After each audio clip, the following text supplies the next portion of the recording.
Hello everybody and welcome to a brand new Gentech PC product showcase. Today we're going to be going over the brand new MSI GE75. Now this particular review is going to be going over the model that has the RTX 2080, but you can also order this laptop with the RTX 2070 and RTX 2060. So be sure to check out the video description where the product page link is at, and you can see all three options there. So our review today will follow the full traditional format. We'll start things off with our unboxing, so you can see what to expect for yourself if you order one. Then we'll move into taking a first look at the outside of the laptop, including the interfaces for connectivity. Moving into the inside of our computer, we'll look at the device manager and our hardware. And then we'll move into our benchmarks, both thermal benchmarks, weight benchmarks, size benchmarks. And then we'll summarize everything up at the end and have a full disassembly. So first up, we have a little bit of information about the GE75. It's not quite as big and as powerful as the GT75, but not as small and as light as the GS65. So this falls somewhere in between. So overall, the GE75 might have a really happy medium that a lot of people might be interested in. And of course, as we go through the review, we'll touch on all those great points that might either make it or break it for you. So moving along with our unboxing, we've got the laptop out and we've set that aside. We're going to be digging back through the rest of the box to show you what else to get. We have our standard drivers and warranty information packet here. At the top corner, we have the power adapter. And we'll get that unsleeved and show you the close-up of that. Now at 20 volts and 14 amps, that means you have a total power output of about 280 watts.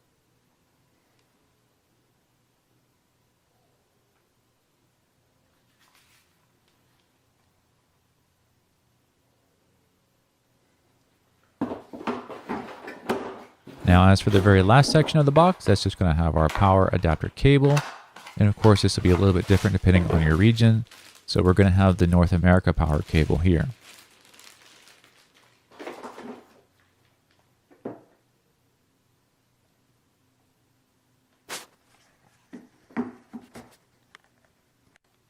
So how does the MSI GE75 weigh in? Well, the laptop itself comes in at 5 pounds and 14 ounces.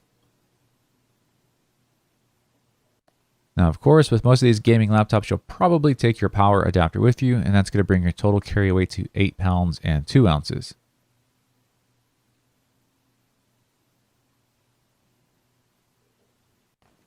Now, as far as how this laptop measures up, well, we've got quarters for scale and an actual ruler for the measurements. The rear side of the laptop is about 1.25 inches, and the front of the laptop is about 1 inch. So it is a little bit higher up in the back than it is the front. And that slight tilt makes it a little bit easier to type on. It's a little bit more ergonomic.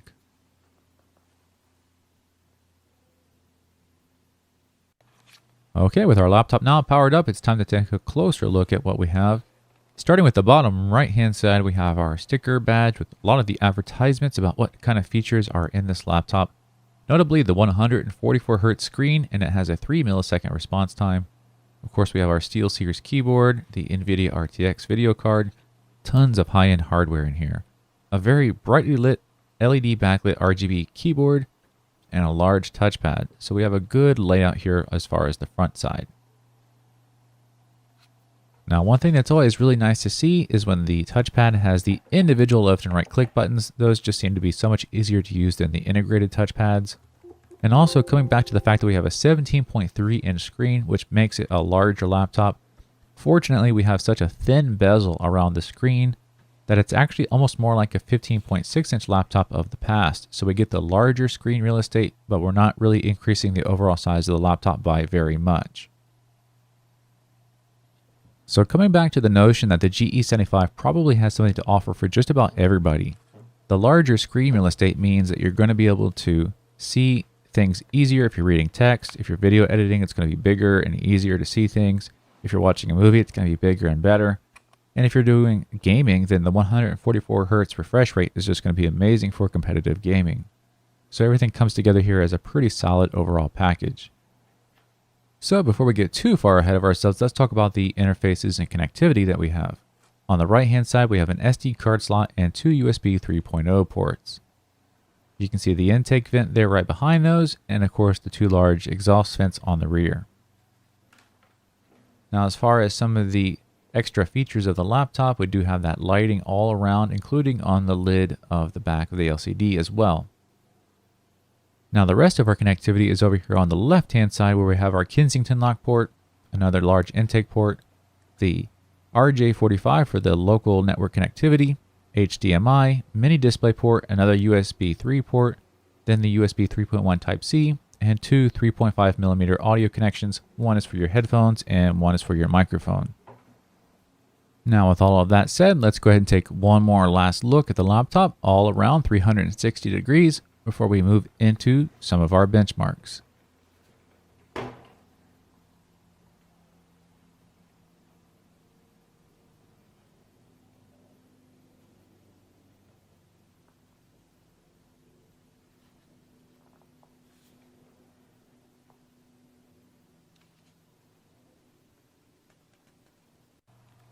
Alright, now as we move into the benchmarking section of the review, let's take a look at our baseline hardware.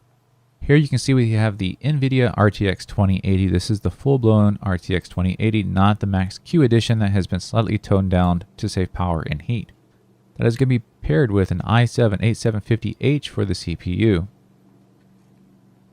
For those interested in that monitor panel, here is the ID of that monitor panel so you can look it up. Again, this is a 1920 by 1080p screen, but it does have a 144 Hz refresh rate and a 3 millisecond response time.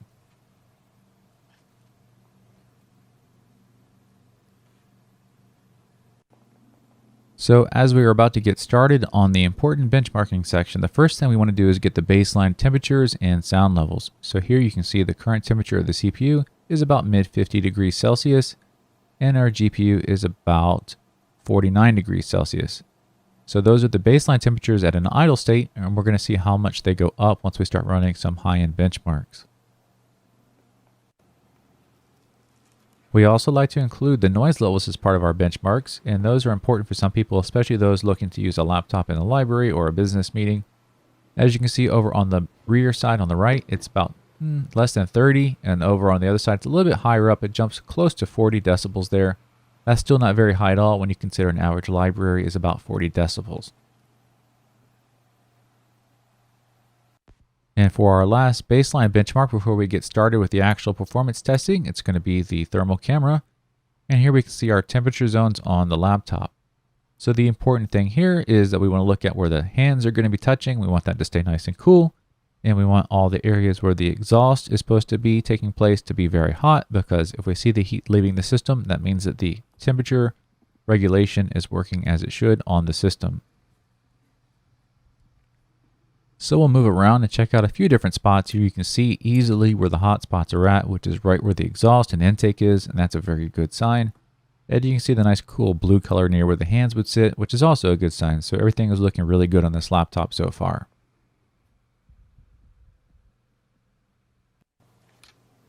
So if you ever want to take a look at what your system is up to currently, or make some tweaks to the system as far as the lighting and some of the performance options like your fan settings, the MSI Dragon Center is a one-stop shop for that. So this piece of software is laid out very nicely to help you get to a lot of those performance tweaks and just make sure that you can control all those cool features on the laptop from one place.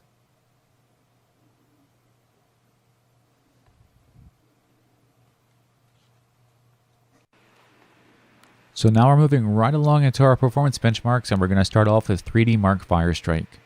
As you can see, the fans have definitely ramped up. We're at about 55 decibels now on what was the quiet side.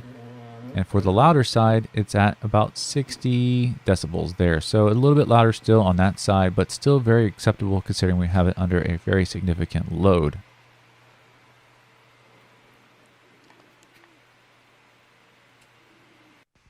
Now it's time to revisit those temperatures while we're still running our benchmark, and we want to see how those temperatures have increased. And we can still see that the areas where you'd be touching with your hands have not heated up, so that's really good. And those hot spots for the cooling have definitely got hotter. So you can see those have spiked up to about 50, a little bit over 50 degrees Celsius on the intake side, and definitely well over 50 on the back side. So this is a very good sign. You can see it's even heating up the table where the hot air is running over.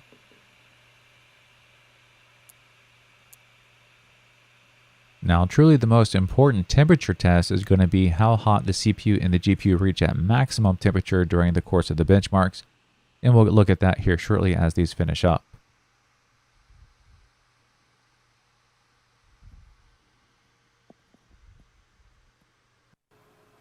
So the scores are now in, and on the MSI GE75, you can expect a score of about 18,734 for Firestrike. As far as how the temperatures went, on our CPU, we've got about 90 to 95 degrees Celsius, which is right in line with all the other machines that we've tested so far with that same CPU. So it tends to be a fairly hot CPU because it has so many cores and it runs so fast as a laptop CPU. And for the GPU, we're running about 74 degrees Celsius, which is very, very good for a GPU of that caliber.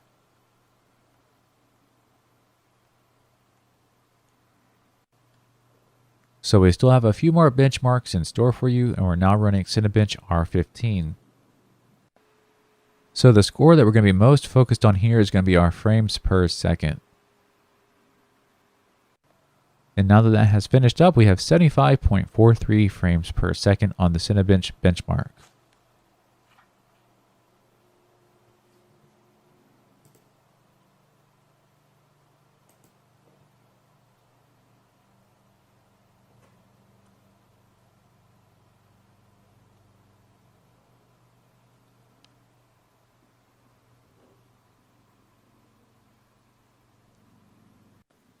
Next up is going to be another sound level test for the sound system.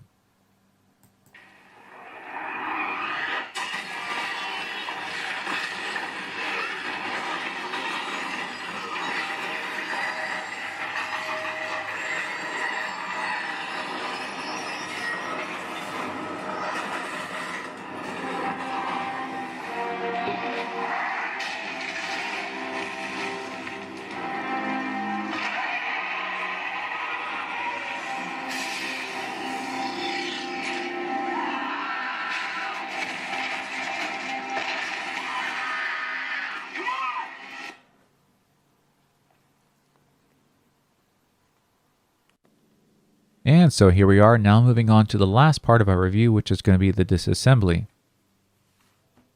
So simply looking along the perimeter, you'll see all the visible screws that have to be removed. And once you take the time to take all the individual screws out, the entire bottom part of the laptop will come off, allowing accessibility to the inside.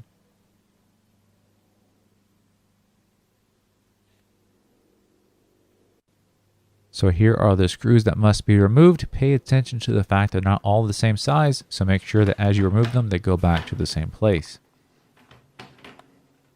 With that bottom bay taken off, we can now move along into the inside view.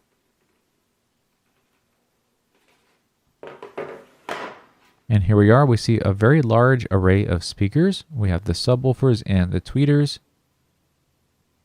We have a cool kind of technical looking engraving on the cover here, which is out of sight and out of mind, but this is something that Dyne Audio has done for us. We see our large cooling array here with all the heat pipes connecting, our 2.5-inch mass storage device, our M2 SSD for the fast class storage, and of course our RAM slots as well.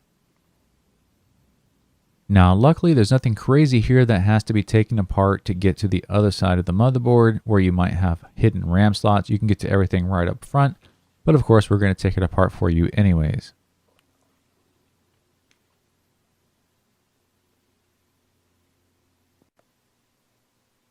So taking very careful guard not to misplace anything and keep a track of all the screws we removed. We've got the battery taken out, we've got the RAM taken out, our M2 SSD, the wireless adapter. Pretty much everything is removed. And by the way, here's the specs on the battery. It has a 6,340 milliamp capacity.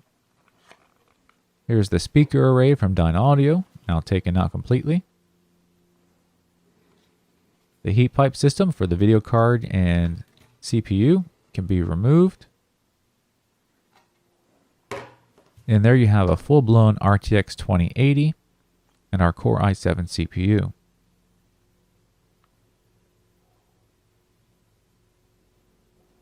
So at this point, we have no further disassembly to do, and that means we're also going to be finishing off our review. So hopefully our review was able to give you enough information to see if you were interested in the system or not. And of course, if you are, the next thing to do is go look at the video description where we have the product page link. And once you click on that link, you'll be able to follow through and see the current pricing and availability, as well as the full system specs for this model. Now, if the review left you with any other questions that you would like to get answered, feel free to go down to the comment section of the video and ask those questions there, and we can answer those for you and everybody else. And never feel like you can't get one-on-one help. So if you need any one-on-one help, feel free to contact us by phone or email, and we'll be sure to get back to you so we can help you out. So once again, in closing, we just want to remind everybody this was Gen Tech PC, and we'll see you next time.